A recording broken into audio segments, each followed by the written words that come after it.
Hey, welcome back. Shooting PRS is a complete change to how I was shooting. I went from F-class to PRS and it's been a shock.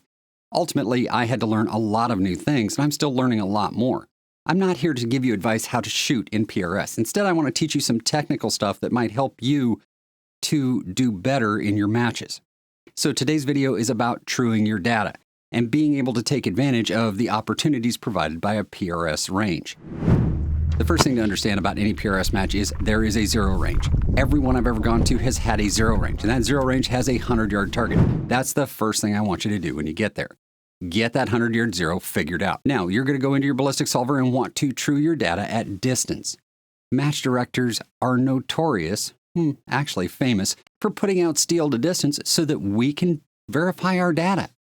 Now, that last target out there, way out in the distance, will probably be the farthest shot you'll have for the entire match, if not a little further. So the first thing you need to do is range the target. Figure out how far it is from you to the target, because if you don't know the range, your ballistic solver isn't going to help you.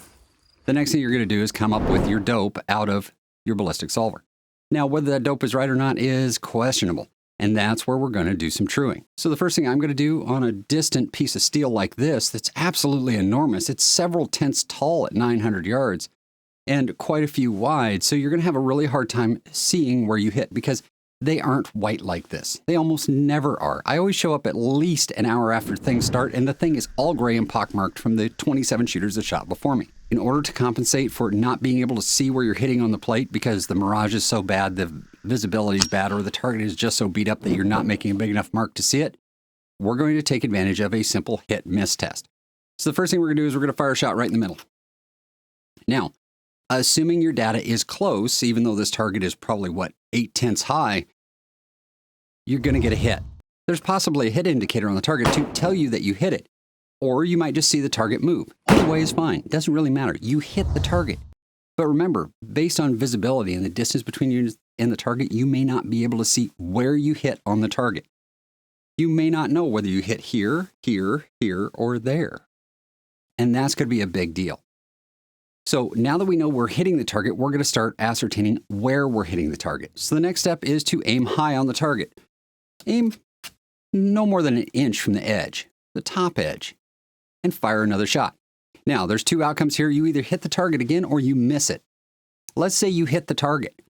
If you hit the target, you're going to come down here to an inch above the bottom and fire another shot. Now, did you hit or miss the target again? If you hit the target again, you know that your data is pretty darn good because you hit within an inch here and within an inch there. You're done. That's 3 shots and you've figured out that you have your data right. Now, let's say you actually missed down here at the bottom. That's fine. If you can't read your miss in the brush and debris behind the target, that's okay. Just come up a tenth or two and fire another shot and see if you hit the target. And keep walking that point of aim up until you do get a hit on the bottom of the target. You'll know you got a hit on the bottom of the target because you're moving up little incremental amounts until you hit it. Once you know that you aimed here and you hit here, you can measure that with your reticle and figure out what your delta is. And from there, you can true your data. What if you have a piece of steel that's not readable or there's not one available? Is there another way to do it? Absolutely. I call it the direct indicating reactive target method, the dirt technique. That's right, we're going to shoot at the dirt. We're going to find a piece of brush or a stick or a rock or a leaf out in an open piece of dirt out at distance. We're going to range that, figure out what the distance is, figure out our dope, and fire on that very small target. Now, you're going to have decent technique. Not super good, but decent technique prone in order to see where the bullet goes. Once you see the splash in the dirt, you should be able to correct from there. Correct until you hit center, and then use that correction to correct your data. And you're all done. So either way, shoot at the dirt or shoot at the steel, but get your data more precise than hitting the entire target. All right, guys, that's it for this one. Till next time, shoot straight, and I'll see you in the next video.